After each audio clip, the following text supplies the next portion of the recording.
Стручните служби при Центарот за јавно здравје во Тетово будно и континуирано ги следат состојбите околу појавата на сезонскиот и другите видови грип во Тетово, Гостивар и во околните општини. Состојбата е вообичаена и од земените мостри на заболените во современо опремената лабораторија со софистицирана опрема според светски стандарди при Центарот за јавно здравје во Тетово е изолиран грип со заразен вирус од видот А.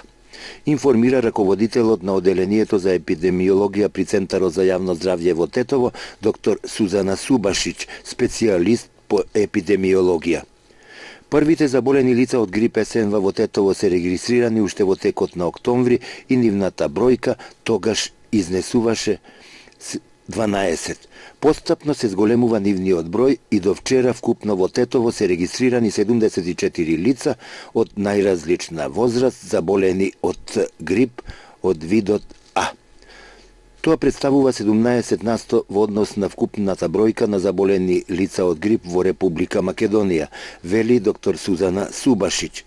Основни симптоми на вирусот од грип од видот А, според доктор Субашич, се високата телесна температура, појава на плачна маска на лицето, сува кашлица, општа слабост, загубен апетит, главоболки и болки низ целиот скелет и мускулите. Лицата кои ги почувствуваат некои од споменатите симптоми не треба произволно и погрешно да се лекуваат со антибиотици, туку истите е неопходно да се јават кај матичниот лекар, порачува доктор Сузана Субашич.